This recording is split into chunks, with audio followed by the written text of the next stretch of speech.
Alrighty guys, I have another question for John. Hi John, I have a question for you. Again? Again. What's the most common question you get about problem framing? Problem framing. I get many questions Of about course you problem do. framing. But what's the one that you think is like, Do we really need problem framing? I like this one. And the answer? You want an answer too? I want an answer too. Do we? Do you need problem framing? Yes, you do need problem framing for many reasons. First of all, if you want to make design sprints work, you need problem framing. Because without problem framing, how do you know which challenge do you want to work on? If you're in a large organization with 5,000 people, which are the 7 people you want to bring to solve that challenge?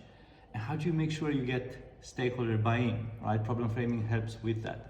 So I would say if you want to make design sprints work, problem framing is a must. Otherwise, design sprints could be just a fun exercise that you run with your team, still good, but if you want to make them work, problem framing comes first. Awesome. Thank you.